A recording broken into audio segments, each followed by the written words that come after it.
Video બનાવવાથી ખરેખર શું ફાયદો થાય છે ધંધામાં, ચાલો આજે તમને બતાવો. આ છે ગૌતમ સ્ટોર.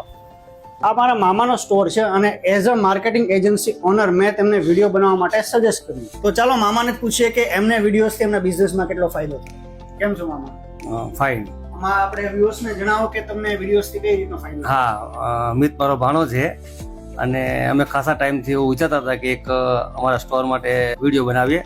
તો અમે એ બાબતમાં ચર્ચા કરીને એક વિડીયો બનાવ્યો અને એ વિડીયોથી અમને બહુ જ સારો એવો બેનિફિટ્સ મળ્યો છે અને સારા એવા વ્યૂ આવ્યા છે, ફોલોઅર્સ સારા એવા આવેલા છે. મિતે જે સજેસ્ટ કર્યા હતા વિડીયો બનાવવાના, તો એ વિડીયો બનાવવાથી અમને ઘણા એવા બેનિફિટ્સ મળેલા છે અને એનાથી અમને કસ્ટમરો બી સારા એવા મળી રહ્યા છે અને કસ્ટમરોને સારી એવી પ્રાઇસથી સારી એવી વસ્તુ અમે આપી રહ્યા છીએ. ફ્રેન્ડ્સ, આજે ગૌતમ સ્ટોરનું પેજ તમે રિસ્પોન્સ જોઈ શકો છો, ખૂબ જ સરસ મળ્યો છે અને હું તમને બધાને પણ કહીશ કે આજથી જ તમારા બિઝનેસના વિડીયોઝ બનાવવાનું સ્ટાર્ટ કરો, કેમ કે આ જ ફ્યુચર છે. જે ઓનલાઈન છે એ જ વેચાય છે.